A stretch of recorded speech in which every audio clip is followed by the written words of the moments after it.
أنا الرئيس جمال عبد الناصر. اسمي بالكامل جمال عبد الناصر حسين خليل سلطان المري. اتولدت في 15 يناير سنة 1918 في حي باكوس بالإسكندرية. كنت تاني رؤساء مصر من سنة 56 وقائد الاتحاد العربي الاشتراكي اللي بيدعو للوحدة الوطنية، وأحد قادة ثورة يوليو 1952. توفيت والدتي أثناء ولادة شقيقي الثالث شوقي، ولم يملك أحد الشجاعة لإخباري بالأمر. تعمق حزني عندما تزوج والدي للمرة الثانية قبل نهاية العام. نما نشاطي السياسي أكثر طوال سنوات دراستي، حتى إني لم أحضر سوى 45 يوم فقط أثناء دراستي للسنة الأخيرة في المدرسة الثانوية. سنة 1937 تقدمت إلى الكلية الحربية لتدريب ضباط الجيش، وفي الكلية التقيت بعبد الحكيم عامر وأنور السادات، وتخرجت من الكلية في يوليو 1937، وتم ترقيتي إلى رتبة ملازم تاني في سراح المشاة. سنة 1941 طلبت نقلي إلى السودان، وكانت وقتها السودان جزء من مصر، وعدت منها في سبتمبر 1942.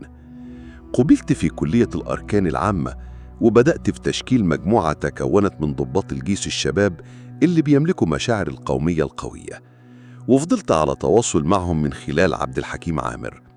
في مايو 1948 أرسل الملك فاروق الجيش المصري للحرب في فلسطين، وخدمت في كتيبة المشاة السادسة، وكتبت وقتها عن عدم استعداد الجيش المصري للحرب. كنت نائب قائد القوات المصرية المسؤولة عن تأمين الفلوجة، وقصبت بجراح طفيفة في 12 يوليو. وفي شهر أغسطس كنت محاصر مع فرقتي من قبل الجيش الإسرائيلي، ولكن رفضت فرقتي الاستسلام، وقادت المفاوضات في النهاية إلى التنازل عن الفلوجة للإسرائيليين. بعد الحرب عدت إلى وظيفتي كمدرس في الأكاديمية، وأرسلت مبعوثين إلى جماعة الإخوان المسلمين لتشكيل تحالف معها في أكتوبر سنة 1948، ولكني اقتنعت بعد كده بعدم توافقهم مع نزعات القومية. بعد سنة 1949 قمت بتنظيم اللجنة التأسيسية للضباط الأحرار، وتألفت من 14 رجل من مختلف الخلفيات السياسية والاجتماعية، بما في ذلك ممثلين عن الشباب المصريين والإخوان المسلمين والحزب الشيوعي المصري والطبقة الأرستقراطية، وانتخبت رئيساً للجنة بالإجماع.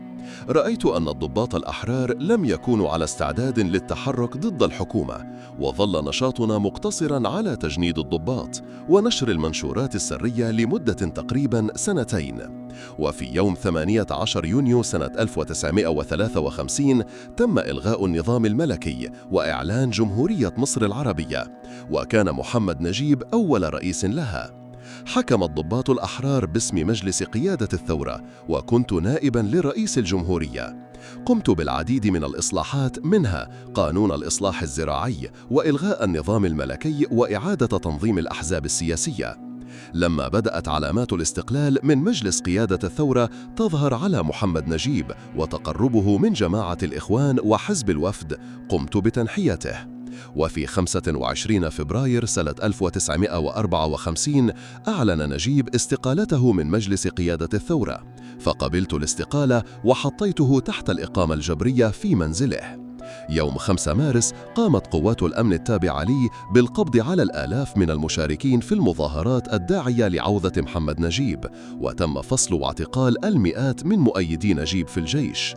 وفي 26 أكتوبر سنة 1954 حاول محمود عبد اللطيف أحد أعضاء جماعة الإخوان المسلمين اغتيالي لما كنت بلقي خطاب في الإسكندرية، ولكن أتت محاولة الاغتيال بنتائج عكسية. وبعد عودتي إلى القاهرة قمت بواحدة من أكبر الحملات السياسية في تاريخ مصر الحديث، واعتقلت الآلاف من المعارضين ومعظمهم من جماعة الإخوان والشيوعيين. وغنى عبد الحليم وأم كلثوم أغاني تشيد بقوميته، وأنتجت عدة مسرحيات تشوه من سمعة خصومي.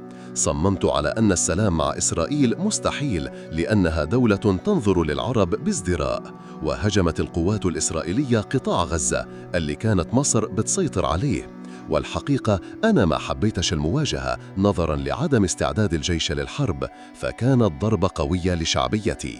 ولكن في وقت لاحق قمت بتجديد الحصار على الملاحة الإسرائيلية من خلال مضيق تيران.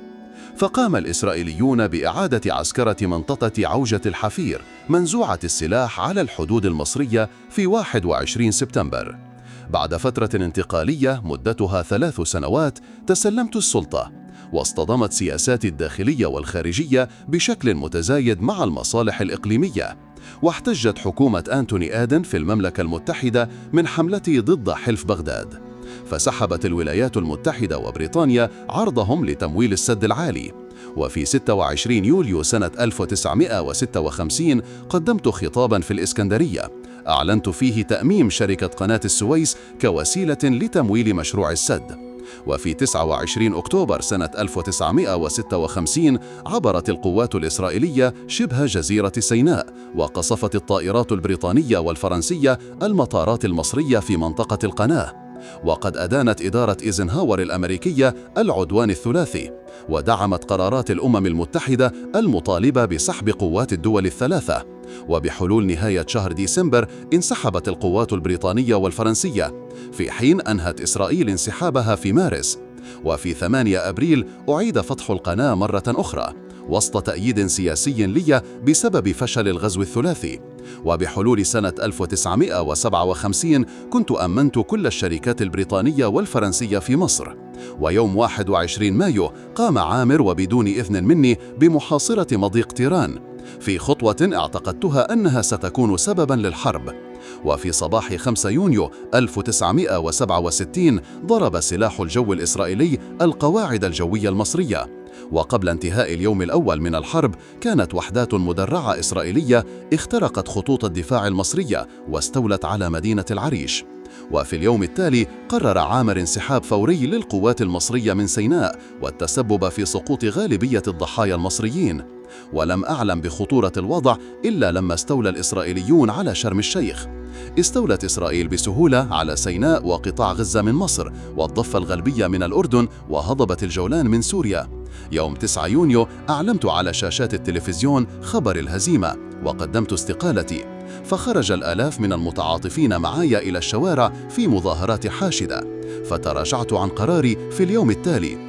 يوم 28 سبتمبر سنة 1970 عانيت من نوبة قلبية وتوفيت بعد عدة ساعات، فحوالي الساعة 6 مساء، وكان السبب المرجح للوفاة هو تصلب الشرايين والدوالي والمضاعفات من مرض السكر.